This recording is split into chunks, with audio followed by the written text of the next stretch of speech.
بسم اللہ الرحمن الرحیم۔ ناظرین محترم، پروگرام باران رحمت کے ساتھ شکیل جاذب آپ کا میزبان آپ کی خدمت میں ہے۔ ناظرین محترم، یہ پروگرام ہم آپ کی خدمت میں ATV کی جانب سے پیش کر رہے ہیں، اور اس میں ہم مختلف موضوعات کے حوالے سے جو اسلامی احکامات، اسلامی تعلیمات کے حوالے سے متعلق بھی ہوتے ہیں، اور بہت ساری شخصیات کے حوالے سے، ان کی سیرت و کردار کے حوالے سے بھی متعلق ہوتے ہیں، جس سے ہمارے ساتھ جو مہمان ہیں وہ ان کے کردار پر اور ان کی سیرت پر جب روشنی ڈالتے ہیں تو اس سے بہت سی ایمان افروز باتیں ہمیں پتہ چلتی ہیں۔ ہمارے ساتھ موجود ہیں معروف عالم دین، مفسر قرآن ہیں، شیخ الحدیث ہیں، کسی تعارف کے محتاج نہیں، جامعہ اسلام آباد انٹرنیشنل کے چانسلر ہیں جناب پروفیسر ڈاکٹر محمد ظفر اقبال جلالی صاحب۔ ڈاکٹر صاحب، بہت شکریہ، آپ ہمارے ساتھ ان پروگرامز میں تشریف فرما ہوتے ہیں، اور آپ سے ہمیں بہت ساری اچھی باتیں، بہت ساری نیکی کی باتیں، اور بہت سارے ایسے اعمال جن کے حوالے سے بہت سارے ناظرین جو ہیں وہ لا علم ہوتے ہیں، ان کو پتہ نہیں ہوتا، تو یہ آپ کی مہربانی ہے اور ایک صدقہ جاریہ ہے۔ آج کی بھی جو ہماری نشست ہے وہ اسی طرح کے ایک موضوع سے متعلق ہے، اور وہ ہے حقوق العباد کی اہمیت۔ بحیثیت انسان ہمارے اوپر جو بہت سارے حقوق ہیں، اللہ تعالیٰ نے ہمیں پیدا کیا ہے، تخلیق کیا ہے، تو اللہ تعالیٰ کے حقوق ہیں ہمارے اوپر نبی کریم صلی اللہ علیہ وآلہ وسلم کے حقوق ہیں، اسلام کے حقوق ہیں، والدین کے حقوق ہیں، ہمارے بہن بھائیوں کے حقوق ہیں۔ تو بنیادی طور پر جب ہم ان حقوق اور فرائض کو میں ایک جو بنیادی ڈسٹنکشن کرتے ہیں وہ یہ کہ ایک اللہ سے متعلق احکام ہے، خالق سے متعلق، اور ایک مخلوق سے متعلق احکام جن کو ہم حقوق العباد کہا جاتا ہے۔ تو ذرا ہمیں بتائیے گا کہ ان دونوں میں فرق کیسے ہے، اور حقوق العباد کی اہمیت جو ہے وہ کیا ہے؟ شکریہ جناب آپ کا، اور یہ باران رحمت کے جو موضوعات ہیں ان میں یہ بڑا اہم ٹاپک ہے، میں سمجھتا ہوں ہر ایک کو، اور دنیا کے کسی کونے میں بھی چلے جائیں تو جو حقوق ہیں، رائٹس ہیں، وہ تو انسانوں کو سمجھنے بھی چاہیے اور ادا بھی انسانی کرنے معاشرہ رائٹس اور اس کے اوپر بنیاد کر رہا ہے، بالکل حقوق اور فرائض کے اوپر۔ حقوق اور فرائض پر اگر یہ حقوق اور فرائض نہ پہچانے جائیں تو ظاہر معاشرہ آگے بہتری کی طرف نہیں بڑھ سکتا۔ تو یہ ضروری ہے کہ دیکھا جائے بحیثیت مسلمان، اس دین اسلام نے جو حقوق اور فرائض مقرر کیے، ان کے اندر حقوق کی دو بنیادی اقسام بیان کی گئی ہیں، جن کے اندر ایک کو حقوق اللہ کہا جاتا ہے، جو اللہ تبارک و تعالیٰ کے حقوق بندوں پر لازم ہے۔ ظاہر ہے ہم مخلوق ہیں، وہ ہمارا خالق ہے، مالک ہے، رازق ہے، اس نے ہمیں پیدا کیا ہے،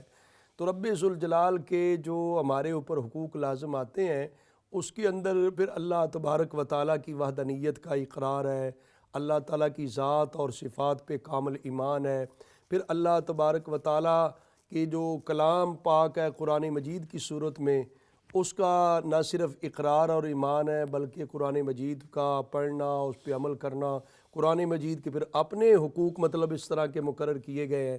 تو پھر یہ اللہ تبارک و تعالیٰ کے جو حقوق ہیں یہ بڑی اہمیت کے حامل ہیں، اور سب سے اعلیٰ یہ سمجھے جاتے ہیں اس حیثیت سے کہ یہ حقوق اللہ ہے۔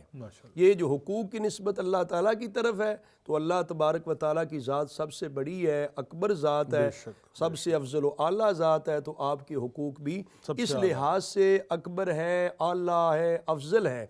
لیکن چونکہ اللہ تبارک و تعالیٰ سب سے بڑا بھی ہے تو اللہ تعالیٰ رحمان اور رحیم بھی ہے، رب العالمین بھی ہے، رب تعالیٰ مہربان ہے، کریم ہے، اکرم الاکرمین ہے۔ تو اللہ تعالیٰ کے جو حقوق ہیں ان کی ادائیگی میں اگر کسی فرد سے کوئی کوتاہی سرزد ہو جاتی ہے تو وہ رب ذوالجلال کی بارگاہ سے جب معافی کا خواستگار بنتا ہے، اللہ تعالیٰ اسے معاف بھی فرما دیتا ہے۔ رب تعالیٰ تو معاف کرنے والا ہے، مہربان ہے، کریم ہے۔ تو جو اللہ تعالیٰ کے بندوں کے حقوق ہیں جو حقوق العباد کہلاتے ہیں، ان کے اندر معاملہ یہ ہے کہ وہ بظاہر تو دیکھا جائے بندوں کے حقوق ہونے کی وجہ سے وہ حقوق اللہ سے افضل اور اعلیٰ تو نہیں ہے، لیکن اگر اس معاملے کو اس انداز میں دیکھا جائے کہ بندوں کے حقوق اگر ادا نہ کیے جائے تو وہ بندے معاف نہیں اتنا جلدی کرتے۔ رب ذوالجلال جتنا اپنے کرم سے معاف کر دیتا ہے، بندوں کے حقوق مواخذے کے لحاظ سے، گرفت کے لحاظ سے زیادہ سخت ہے، اس لیے کہ اللہ تعالیٰ کی بارگاہ سے معافی چاہی جائے تو رب ذوالجلال معاف کر دیتا ہے، وہ تواب ہے، رحمان ہے، رحیم ہے۔ لیکن بندے جو ہیں ان سے جب سوری کی جائے، معذرت کی جائے، معافی چاہی جائے تو وہ کچھ سارے معاف بھی نہیں کر سکتے. اتنا اس ضعف لحاظ کم سے لوگوں میں ہوتا ہے. ہاں اس لحاظ سے وہ پھر بندوں کے حقوق گرفت کے لحاظ سے زیادہ سخت بنتے ہیں. زیادہ سخت. تو یہ پھر اللہ تبارک و تعالیٰ نے جہاں اپنے حقوق کی ادائیگی کا حکم ارشاد فرمایا ہے، ساتھ بندوں کے حقوق کی بھی باقاعدہ طور پہ تاکید فرمائی ہے، حکم ارشاد فرمایا ہے. قرآن مجید میں آتا ہے وَآتِ ذَا الْقُرْبَى حَقَّهُ وَالْمِسْكِينَ وَابْنَ السَّبِيلِ وَلَا تُبَذِّرْ تَبْذِيرًا، سبحان کہ آپ جو ہے وہ قرابت داروں کے حقوق جو ہیں وہ ادا کریں، وہ مسکین کے ادا کریں، اور وابن السبیل کے مسافروں کے حقوق ادا کریں، ولا تبذر تبذیرا، اور کوئی زیادتی اور فضول خرچی نہ کریں. تو یہ اللہ تعالیٰ نے اس آیت کے اندر بھی پراپر جو ہے وہ قرابت داروں کے حقوق کی ادائیگی کا حکم ارشاد فرمایا ہے، اور اس طرح مساکین کے جو حقوق ہیں ان کے بھی ادائیگی کا حکم ارشاد فرمایا، وابن السبیل کا مسافروں کے حقوق کا بھی. تو قرآن مجید میں اور حدیث نبوی میں اس بات کی باقاعدہ تاکید کی گئی ہے کہ آدمی ایک صرف اللہ تعالیٰ کے حقوق کی ادائیگی پر ہی توجہ دھیان نہ دے، اللہ کے جو بندے ہیں ان کی حقوق کی ادائیگی کرنا یہ بھی ایک معاشرتی اضطراب کو ختم کرنے کا ذریعہ بھی ہے اور عبادات کی قبولیت کا ذریعہ بھی ہے. تو اس حوالے سے ضروری ہے کہ پھر ہم جہاں اللہ تعالیٰ کے حقوق ادا کرتے ہیں، کوشش کرتے ہیں، نماز پڑھتے ہیں، زکوٰۃ ادا کرتے ہیں، حج بیت اللہ کرتے ہیں اور باقی احکام خداوندی کو عمل میں لاتے ہیں، تو ساتھ لازمی طور پر اس بات کو ضرور مد نظر رکھا جائے کہ کہیں اللہ تعالیٰ کی عبادت گزاری کرتے کرتے اللہ کے بندوں کو ہم اذیت اور تکلیف تو نہیں دے رہے، ان کے لیے ہم جو ہے وہ زحمت کا سبب تو نہیں بن رہا ہے، تکلیف تو نہیں پہنچا رہے. اگر بندوں کے حقوق کی ادائیگی نہ کی گئی تو پھر یہ ہماری عبادات جو ہیں یہ بھی رہ گاہ ہو جائیں گی، یہ بھی قابل قبول نہیں ہوں گے. جیسے اب آپ نے قرابت داروں کی بات کی، تو قرابت داروں میں جو میرا خیال ہے انسان کا سب سے بنیادی اور پہلا رشتہ یا پہلا تعلق بنتا ہے وہ اپنے ماں باپ کے ساتھ. ماں باپ کا بنتا ہے. بالکل یہ حقوق کے اندر جب دیکھتے ہیں حقوق العباد میں، تو اپنے گرد و پیش کے جو حالات ہوتے ہیں بندے کے زندہ لوگوں میں یا جو اس کے ساتھ راہ و رسم ہوتا ہے، وابستگی ہوتی ہے، ان میں تو سب سے پہلے والدین کی ہوتا ہے. ویسے مجموعی طور پہ اگر دیکھا جائے تو ایک ایمانی اور اعتقادی رشتے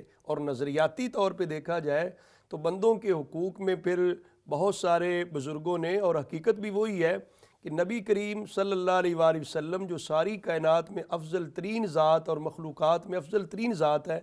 آپ کے حقوق باقی سارے بندوں کے حقوق سے بھی زیادہ ہیں. جو نبی کریم صلی اللہ علیہ وسلم کی ناموس ہے، آپ کی عزت و تکریم ہے، نبی کریم صلی اللہ علیہ وآلہ وسلم کی تعلیمات، آپ کی سنت کی پیروی ہے، اس لحاظ سے دیکھا جائے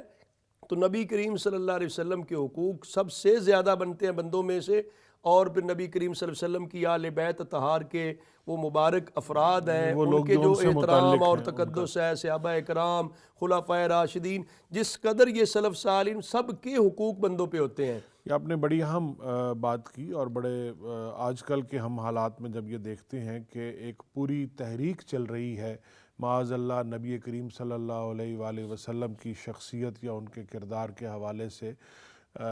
جو کفار کی جانب سے یہ آج بھی کوشش جاری ہے کہ کسی طرح سے اس کے اوپر کوئی انگشت نمائی کی جا سکے یا کوئی اس طرح کی بات کی جا سکے. تو اس میں جو یہ آپ کا فرمانا ہے کہ بحیثیت مسلمان ہمارا شاید اپنے والدین کے حقوق سے بھی زیادہ یہ فرض بنتا ہے کہ ہم اس کے دفاع میں اور اس کی تصحیح کے لیے ہم اپنا کردار ادا ظاہر ہے وہ تو نبی کریم صلی اللہ علیہ وسلم واجب التعظیم ہے. نبی پاک صلی اللہ علیہ وسلم کی تعظیم و تکریم اور آپ کے ساتھ نسبت والی ہر چیز کی تعظیم و تکریم یہ ہمارے ایمان کا حصہ ہے. تو یہ اسلام نے ہی رہنمائی کی ہے کہ یہ والدین کی جو عزت احترام ہے یہ تو حضور نبی رحمت صلی اللہ علیہ وسلم کی تعلیمات کا حصہ ہے. اس لحاظ سے پھر وہ تعظیم و تکریم زیادہ ضروری بن جاتی ہے. پھر والدین کا بھی جو نبی کریم صلی اللہ علیہ وآلہ وسلم نے ارشاد فرمایا، تو وہ اپنے گرد و پیش کے حالات اور ماحول میں جہاں آدمی رہتا ہے، جس سوسائٹی میں، معاشرے میں، ان سارے افراد میں سب سے زیادہ جو اس کے حسن سلوک اور اس کی خدمت اور اس کے ساتھ اچھے برتاؤ کے حقدار ہیں وہ والدین ہوتے ہیں. کیونکہ ایک صحابی رسول نے نبی کریم صلی اللہ علیہ وسلم سے جب پوچھا من احق بحسن صحابتی، کہ آقا حضور میں سب سے زیادہ حسن سلوک کس کے ساتھ کروں، کون ہے میرے حسن سلوک کا زیادہ حقدار؟ تو نبی کریم صلی اللہ علیہ وسلم نے فرمایا امو کا، تیری ماں ہے، ماشاء تیری والدہ ہے۔ ماشاء پھر صحابی رسول نے دوبارہ عرض کیا تو حضور نے دوبارہ بھی فرمایا اموں کا۔ پھر اس نے عرض کی سما پن، پھر کون؟ حضور نے پھر فرمایا امک تیری ماں۔ چوتھی مرتبہ فرمایا ابو کا۔ یہاں پر بھی پھر اہل علم لکھتے ہیں، حدیث پاک کو جو تشریحات کرتے ہیں، سمجھاتے ہیں، وہ کہتے ہیں والد کا بحیثیت یہ کہ وہ گھر کا سربراہ ہے، اور والد کا جو تقدس و احترام ہے بڑے ہونے کے لحاظ سے، وہ احترام کے لحاظ سے زیادہ حق رکھتا ہے کہ ان کا احترام زیادہ کیا جائے۔ باقی والدہ کے یہ جو حسن سلوک کا اور خدمت کے لحاظ سے یہ ایک شفقت کا جو پہلو بنتا ہے ماں کے دل میں، اس کا تقاضا یہ بنتا ہے کہ ماں کے ساتھ جو ہے خدمت زیادہ کی جائے، یعنی حق احترام اور حق تکریم والد کا زیادہ ہے، اور حق خدمت جو ہے وہ والدہ کا زیادہ ہے۔ اس وجہ سے بندے نے جب خدمت کرنی ہے تو وہ دیکھے کہ میں اپنی ماں کی کتنی خدمت کر رہا ہوں، تو ماں کا کبھی بھی دل نہ دکھائے، اس لیے کہ وہ اس کی خدمت کی زیادہ حقدار بنتی ہے۔ تو اسی طرح جو ہے والدین کے ساتھ جو ہے، بلکہ قرآن پاک میں تو یہ بھی آیا ہے کہ آپ ان میں سے کسی کو اگر بڑھاپے کی حالت میں بالکل پائیں تو آپ ان کی خدمت کریں اور انہیں اف تک نہ کہیں۔ اور وہ قرآن مجید میں جس اسلوب اور جس انداز میں آیا کہ رب تعالیٰ نے اپنی جب خاص عبادت کرنے کا جو حکم ارشاد فرمایا اور تقاضا کیا، سبحان اللہ، اس کے ساتھ ہی والدین کے ساتھ اس نے سلوک کا تقاضا بھی ہے۔ سبحان اللہ، وَقَضَىٰ رَبُّكَ أَلَّا تَعْبُدُوا إِلَّا إِيَّاهُ وَبِالْوَالِدَيْنِ إِحْسَانًا، یعنی کتنا